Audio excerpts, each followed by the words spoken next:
Hello everyone, welcome back to another new video. Today I will be showing you another brilliant chess puzzle where white can win by chasing the enemy king horizontally across the board. In the following position, white is down a pawn and a rook, and although white can take black's bishop on c6 while threatening mate, black can play pawn to f5 to defend g7, and after the queens are traded black still has a winning material advantage. If white plays a move such as knight to f5, black can again push the pawn on f7, and white still has no way to break through black's position. It seems that black has everything under control, but this is all just an illusion, as white can play the brilliant move queen takes g7 check. After king takes g7, white can follow up with the brilliant move knight takes c6 with a double check, a very important move that prevents king to f8, and now king to g8 will just allow mate on the g-file. Black must advance forward with the king, and king to h6 can be met by bishop to g7 check. Now king to h5 allows knight to f4 check followed by bishop to f6 mate, while king to g6 is met by rook to g1 check, and after king to f5 rook to g5 check king takes c6 rook to e5 check king to d6, white can win the game with knight to c4 mate.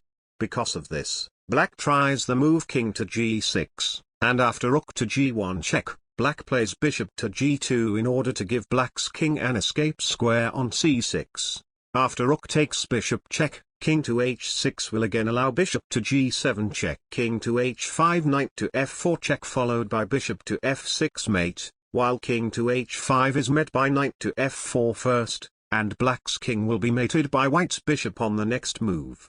So black plays king to f5, and it seems that black might actually avoid losing since rook to g5 check allows king takes c6 rook to e5 check king to f6. And since black is already up so much material, white must take a draw by perpetual check after rook to g5 king to f8 bishop to g7 and f6 check, since king to e6 still loses for black after rook to e5 mate. However, this is simply incorrect as white can play knight to g7 check first, and after the forced king to f4 knight to h5 check king to f5, white has taken control of the f6 square. And after black's king reaches d6 in this line, white can play knight to e4 check king to c6 rook takes bishop check king to b6 before finishing off the king hunt with pawn to a5 checkmate.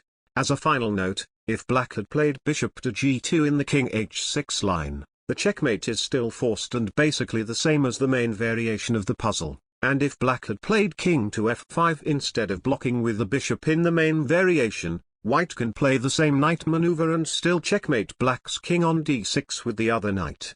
If you want to see more brilliant chess puzzles like this, be sure to like and subscribe for more, and I will see you all in my next video. Goodbye.